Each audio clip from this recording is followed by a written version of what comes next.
রাসূল সাল্লাল্লাহু আলাইহি সাল্লামের ক্ষমাশীলতা এবং সহনশীলতা এই দুইটা যে একটা ব্যালেন্স ছিল। যেমন দেখা যায় যে তায়েফবাসীদের উপরে যখন তায়েফবাসীরা যখন রাসূল সাল্লাল্লাহু আলাইহি সাল্লামের উপরে পাথর নিক্ষেপ করলো, তখন কিন্তু সে বদদোয়া করে নাই, বরঞ্চ সে দোয়া করলো। এই একটা বিষয়। আর আরেকটা বিষয় হচ্ছে যে মক্কা বিজয়ের সময় রাসূল সাল্লাল্লাহু আলাইহি সাল্লাম সবাইকে ক্ষমা করে দিয়েছেন এবং নির্দিষ্ট কিছু ব্যক্তি ছাড়া।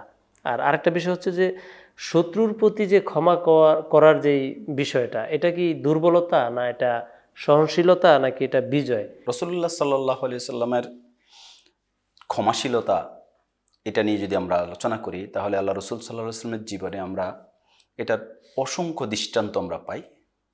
তিনি ক্ষমাশীলতার দিক থেকে পরিবার, সাহচর্যে যারা ছিলেন সাহাবি, এমনকি শত্রু সকলকে বিভিন্ন ক্ষেত্রে তিনি ক্ষমা করে দিয়েছেন। রাসূলুল্লাহ সাল্লাল্লাহু আলাইহি সাল্লাম আসলে ব্যক্তিগতভাবে কারো সাথে তার শত্রুতা বা রাসূলুল্লাহ সাল্লাল্লাহু আলাইহি সাল্লাম প্রতিশোধ পরায়ণ ছিলেন না। ইমাম বুখারী হাদিস বর্ণনা করেছেন, মান তাকামা রাসূলুল্লাহি সাল্লাল্লাহু আলাইহি ওয়াসাল্লাম লিনাফসিহি ফি শাইইন কত্তু।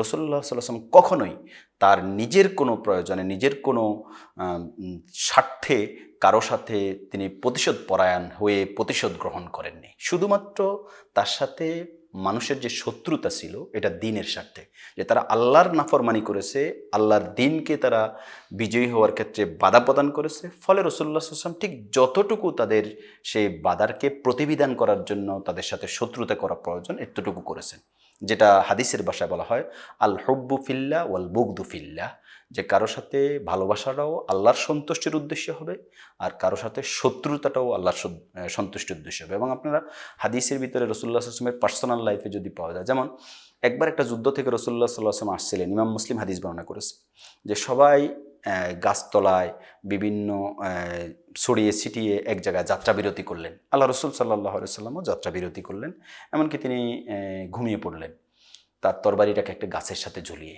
ঠিক এই মুহূর্তে একটা শত্রু এসে ওই তরবারিটা নিয়ে কোষবদ্ধ তরবারিটাকে খুলে রসুল সাল্লাল্লাহু আলাইহি ওয়াসাল্লামকে বললে, আমার থেকে তোমাকে বাঁচাবে কে?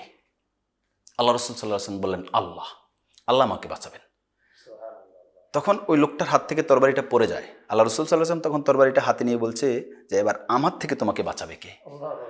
কিন্তু রাসূলুল্লাহ সাল্লাল্লাহু আলাইহি ওয়াসাল্লাম শেষে হাদিসে দেখা গেল যে ওই লোকটাকে কিচ্ছু করলেন না, লোকটা চলে গেল এবং নিরাপদে চলে গেছে। আল্লাহ রসুল ওই লোকটা থেকে প্রতিশোধ গ্রহণ করেননি। চাইলে তিনি সেখানে তাকে বন্দী করতে পারতেন, তাকে হত্যা করতে পারতেন, এবং তিনি কিছু করলেন না। এই জন্য রাসূলুল্লাহ সাল্লাল্লাহু আলাইহি ওয়াসাল্লাম তার পার্সোনাল জায়গা থেকে নিজের স্বার্থে কারো সাথে কোনো প্রতিশোধ গ্রহণ করেননি। ফলে দ্বীনের ক্ষেত্রেও তিনি অধিকাংশ ক্ষেত্রে যতটুকু সম্ভব তিনি শুধুমাত্র ইসলাম বিজয়ী করার ক্ষেত্রে যতটুকু ভূমিকা রাখা প্রয়োজন ততটুকু রেখেছেন। বেশিরভাগ ক্ষেত্রে তিনি ক্ষমা করে দিয়েছেন। যেমন আপনি তায়েফের প্রসঙ্গ আনলেন, রাসূলুল্লাহ সাল্লাল্লাহু আলাইহি ওয়াসাল্লাম তায়েফে গেলেন, তাকে সেখানকার মানুষ এমনভাবে নির্যাতিত করেছে, এমনকি সারা শরীর রক্তাক্ত হয়ে, যে ঐতিহাসিকরা যেটা বর্ণনা করছে আর রাহিকুল মাকতুমে যেটা এসেছে, যে সিরাতে ইবনে হিশামে এসেছে, যে তার রক্ত শরীর থেকে বেয়ে বেয়ে পায়ের জুতার সাথে লেগে শুকিয়ে শক্ত হয়ে জুতা পায়ের সাথে লেগে গেছে, এরকম অবস্থা হয়েছে। রাসূলুল্লাহ সাল্লাল্লাহু আলাইহি ওয়াসাল্লাম আর হাঁটতে পারছিলেন না। সেই সময় আল্লাহ তাআলা ফেরেশতা পাঠালেন, যিনি পাহাড়ের ফেরেশতা, এবং রাসূলুল্লাহ সাল্লাল্লাহু আলাইহি ওয়াসাল্লামের কাছে অনুমতি চাইলেন যে আপনি যদি বলেন যে এখন এই তায়েফবাসীকে 2 পাহাড় দিয়ে একেবারে চেপে ধরে ধ্বংস করে দেব। আল্লাহ রাসূল কি বললেন? যে না, আরজু আইয়ুখরাজাল্লাহু মিন আসলাবিহিম মাইয়া আবদুল্লাহ ওয়ালা ইউশরিকু বিহি শাইয়া।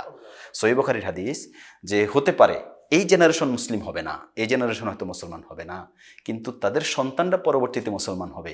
তো আমি যদি এই জেনারেশনকে ধ্বংস করে দিই তাহলে পরের সন্তানরা মুসলমান হবে, তো তারা কীভাবে মুসলমান হবে? এই যে আশাবাদী, তারা আল্লাহর ইবাদত করবে, আল্লাহর সাথে কাউকে শিরিক করবে না বা শরিক করবে না। তো এখন আমরা জানি যে তায়েফ এটা পবিত্র ভূমি, ইসলামের এই মুসলমানদের এটা আবাদ ভূমিতে পরিণত হয়েছে এবং পরবর্তীতে তাই তো প্রমাণিত হয়েছে। তো এই যে মানুষের প্রতি রসুলের যে দরদ, যেই দরদ মাখা ভাষায় তিনি দাওয়াত দিতেন, তাদের প্রতি যে আশাবাদী হতেন, এটা দাওয়াতের একটা বিরাট দিক, যে একজন মানুষের প্রতি শত্রুতা পোষণ না করে দাওয়াত দেয়া, যে তার প্রতি আন্তরিকতার সাথে সে বুঝে যে আমার দাওয়াতটা, আমার প্রতিপক্ষ তিনি চান যে আমার ক্ষতি না বরং আমার পরকালীন মুক্তি, আমার জান্নাত তিনি কামনা করেন, তার মানে আমি ওই লোকটার প্রতি খুবই আন্তরিক।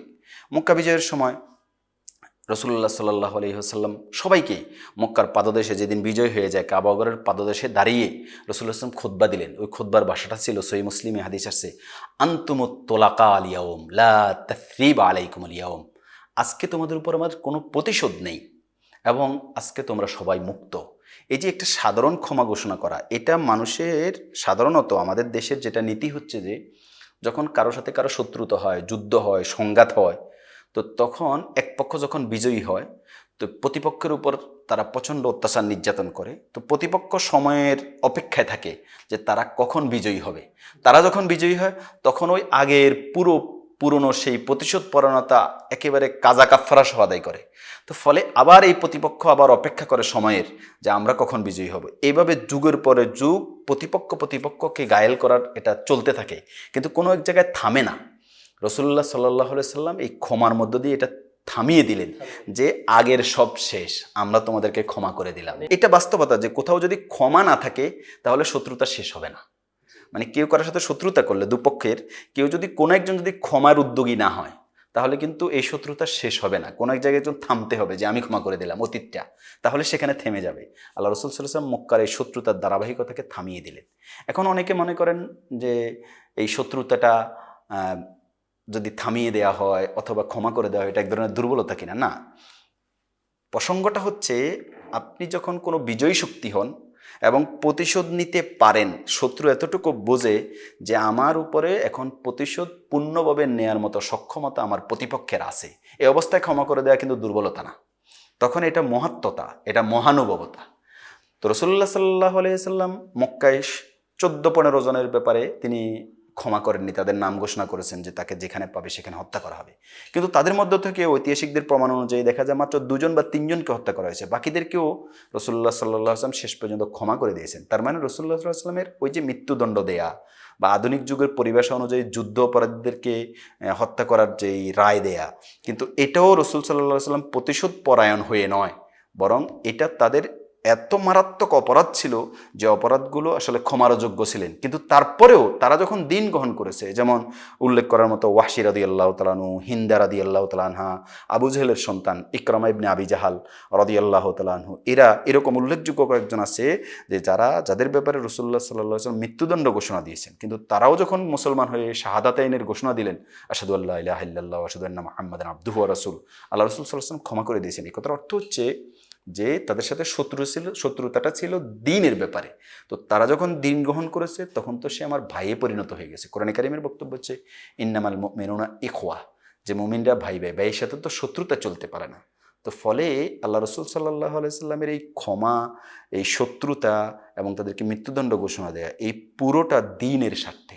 এই জন্য কারোর সাথে যখন দ্বীনের স্বার্থে বন্ধুত্ব হয়, দ্বীনের সাথে শত্রুতা হয় দ্বীনের স্বার্থে, তখন দেখা যাবে ওই শত্রু যদি দ্বীন গ্রহণ করে, দ্বীনের সহযোগিতায় পরিণত হয়, তখন সে আমার ভাইয়ে পরিণত হবে, আমি ভুলে তাকে আবার বুকে টেনে নেওয়ার মতো এই মানসিকতা হবে। তা আমাদের শত্রুতাটা অধিকাংশ ক্ষেত্রে হয় দেখা যায় পারিবারিক বিভিন্ন স্বার্থ সংশ্লিষ্ট, ব্যক্তিগত আক্রোশে, বংশীয় নানা ধরনের আভিজাত্যে, অর্থনৈতিক বিভিন্ন স্বার্থ সংশ্লিষ্টতার কারণে, রাজনৈতিক কারণে আমরা প্রতিপক্ষকে শত্রু বানাই। তো ফলে আমাদের এই শত্রুতাটা কখনো দ্বীনের স্বার্থে হয় না, যে কারণে এই শত্রুতাটা চলতে থাকে এবং এখানে শেষ হয় না, ক্ষমার মানসিকতাটাও আসে না।